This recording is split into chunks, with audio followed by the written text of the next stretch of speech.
जननी जन्म सौख्यानां वर्धनी कुल संपदां पदवी पूर्व पुण्यानां लिख्यते जन्म पत्रिका आदित्याय च सोमाय मंगलाय बुधाय च गुरु शुक्र शनिभ्यश्च राघवे केतवे नमः गजाननं भूतगणादिसेवितं कवित्त जम्बू पलसार पक्षितम् उमासुतं सोह विनाश कारणं नमामि विघ्नेश्वर पाद पंकजम महागणपति तुணை கொண்டு माता पिता துணை கொண்டு इष्ट देवता कुल देवता नक्षत्र देवता प्रार्थना देवता पारंपरिय देवता वंशा देवता परिपूर्ण துணை கொண்டு நெக்ஸ்ட் ஜென் நேயர்கள் அனைவருக்கும் வணக்கம்.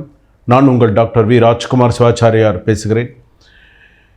இந்த வாரம் ராசி பலன்கள் எப்படி இருக்குது, 12 ராசி பலன்கள் எப்படி இருக்குது, அதாவது வைகாசி மாதம் 18ஆம் தேதி முதல் வைகாசி மாதம் 24ஆம் தேதி முடிய ஆங்கிலம் ஜூன் 1ஆம் தேதியிலிருந்து ஜூன் 7ஆம் தேதி வரையில் உங்களுடைய ராசி பலன்கள் எப்படி இருக்கும். வார ராசி பலன் அப்படின்னு உண்டு, அதாவது தின ராசி பலன் அப்படிங்கிறது ஒன்று உண்டு.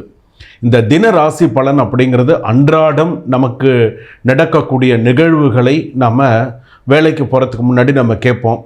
சில பேர் அந்த ஒரு வரியில் பார்ப்பாங்க, நன்மை, வெற்றி, சுபம், காரிய தடங்கள், வெற்றி அப்படின்னு நிறையா போட்டிருக்கு. அதை பார்த்து சில பேர் மனசுக்கு ஒரு திருப்தியாக இருக்கும். சரி, இப்போ இன்றைக்கி நமக்கு வெற்றின்னு போட்டிருக்கு, இன்றைக்கி ஏதாவது ஒரு விஷயம் நமக்கு வெற்றி அடையும். சில பேருக்கு சுபம்னு இருக்கும், சில பேருக்கு தடங்கள் இருக்கும், சில பேருக்கு நன்மை அப்படின்னு இருக்கும். அதை பார்த்து சில பேர் என்ன பண்ணுவாங்கன்னா மனசு கொஞ்சம் திடப்படுத்திப்பாங்க, சந்தோஷப்படுத்திப்பாங்க. பரவாயில்ல, இன்றைக்கி நல்லா இருக்குது, ஏதோ இருக்குது, லைஃப் ஓடுறது அப்படின்னு. அதே போல் வார பலன் அப்படின்னு இருக்குது. வார பலன் இந்த வாரத்துக்கு எப்படி இருக்கும் அப்படிங்கிறது தெரிஞ்சுக்கிறது. இந்த வாரத்துக்கு எப்படி இருக்கும், இந்த திங்கக்கிழமையிலேருந்து சனிக்கிழமை இரவு வரையில், மறுநாள் ஞாயிற்றுக்கிழமை எப்படி இருக்கும், அப்போ அந்த சனிக்கிழமை வரையில் நம்ம 12 ராசிகள், நம்ம பிறந்திருக்கக்கூடிய மேஷ ராசியிலிருந்து மீன ராசி வரையில் ஒரு ராசியில் நீங்கள் பிறந்திருப்பீங்களே, அந்த ராசிக்கு, குறிப்பிட்ட ராசிக்கு உங்களுக்கெல்லாம் எப்படி இருக்கும், இந்த வாரத்தில் நீங்கள் என்னென்ன ப்ளஸ்ஸு, என்னென்ன மைனஸு, என்னென்னலாம் வரும், என்னென்னலாம் வராது, ஸோ இந்த விஷயங்கள்லாம் தெரிஞ்சுக்கலாம். இதற்கு நடுவில் இதற்கு என்ன அந்த வாரத்தில் இருக்கக்கூடிய பரிகாரம், அந்த நாளில் எந்த கோவிலுக்கு போகணும், எந்த இடத்துல போய் நம்ம வழிபாடு பண்ணணும், என்ன பண்ணினால் நமக்கு சிறப்பு அப்படிங்கிறத நம்ம தெரிஞ்சுக்க போகிறோம். அந்த வாரத்தில் நம்ம யூஸ் பண்ணக்கூடிய கலர், அந்த வாரத்தில் நம்ம அந்த வாரத்தில் நம்ம வழிபாடு செய்யக்கூடிய தெய்வம் என்ன அப்படிங்கிறத தெரிஞ்சு அதற்கு தகுந்த மாதிரி நம்ம போனோமே ஆனால் நம்ம வாழ்க்கையில் சிறப்பாக இருப்போம். முதல் ராசி பலன்களை இப்பொழுது பார்ப்போம். மகர ராசி நேயர்களே, உங்களுக்கு ஜூன் மாதம் 1ஆம் தேதி ஜூன் மாதம் 7ஆம் தேதி வரையில் எப்படி இருக்குது, வைகாசி 18 வைகாசி 24 வரையில் இந்த வார ராசி பலன்கள் அப்படி என்று சொல்லக்கூடியதில் மகர ராசி பொறுத்தளவு பார்த்திங்கன்னா, முதல் விஷயம், அனுபவம் இல்லாத விஷயங்களில் தலையிடுவது நல்லது இல்லை. அதில் தலையிடாதீங்க, கவனம் தேவை. உடல் நலம் சீராகும். 2வது. 3வது பார்த்திங்க அப்படின்னு சொன்னால், எதிர்பாராத பண வரவு அதிகரிக்கும், ஆன்மீக ஆர்வம் அதிகரிக்கும்.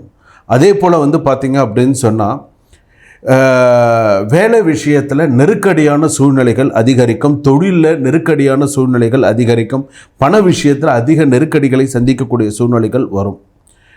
புதிய முயற்சிகள் வெற்றிகரமாக அமையும். நண்பர்கள் மூலம் நல்ல ஆதாயம் ஏற்படும், நன்மைகள் ஏற்படும். அதே போல் பார்த்திங்க அப்படின்னு சொன்னால், குடும்பத்தில் சிறு சிறு சந்தோஷங்கள் அதிகரிக்கும். செலவுகளில் கட்டுப்பாடு தேவை.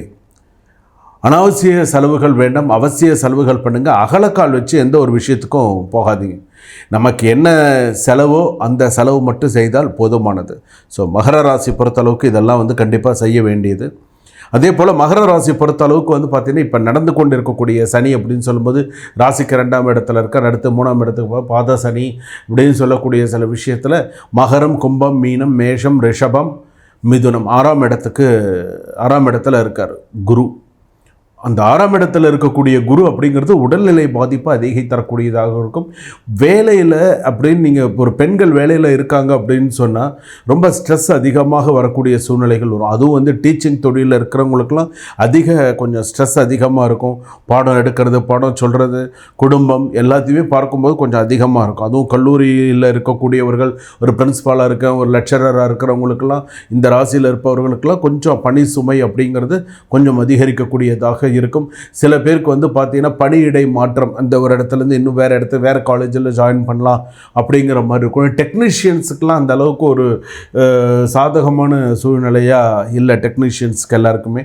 ஸோ டெக்னீஷியன்ஸு மாதிரி இருக்கிறவங்க, கூட்டு தொழில் செய்பவர்கள், இவங்கெல்லாம் வந்து கொஞ்சம் கவனமாக இருந்துக்கிறது நல்லது. அதே போல் வந்து பார்த்திங்க அப்படின்னு சொன்னால் கணவன் மனைவி ஈகோ இல்லாமல் ஒற்றுமையாக சில விஷயங்களை கலந்து பேசி முடிவு எடுப்பாங்க. பூர்வீக சொத்து சம்பந்தமான நல்ல செய்திகள், நல்ல விஷயங்கள் இருக்கும். மாணவர்கள் படிப்பில் கவனம் செலுத்தணும்.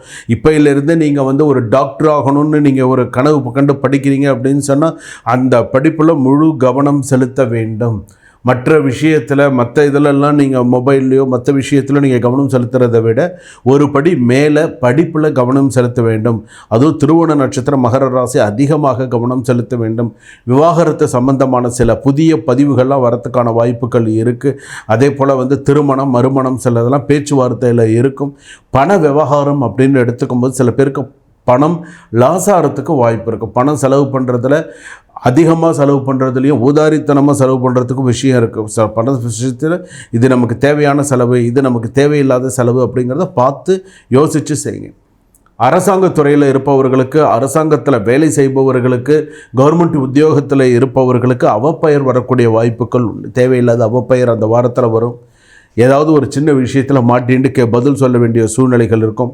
என்றைக்குமே ஒரு விஷயம் வச்சுக்கோங்க, மகர ராசி பொறுத்தளவுக்கு கேள்வி கேட்குற இடத்துல தான் இருக்கணுமே தவிர பதில் சொல்கிற இடத்துல இருக்கக்கூடாது. அதை மைண்ட் செட் பண்ணிக்கோங்க.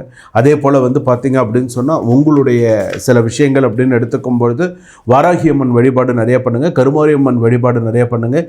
எல்லோ, ப்ளூ, ரெட்டெல்லாம் இந்த இதுக்கு யூஸ் பண்ணிக்கோங்க. 82% நல்லாயிருக்கு. சுபம்.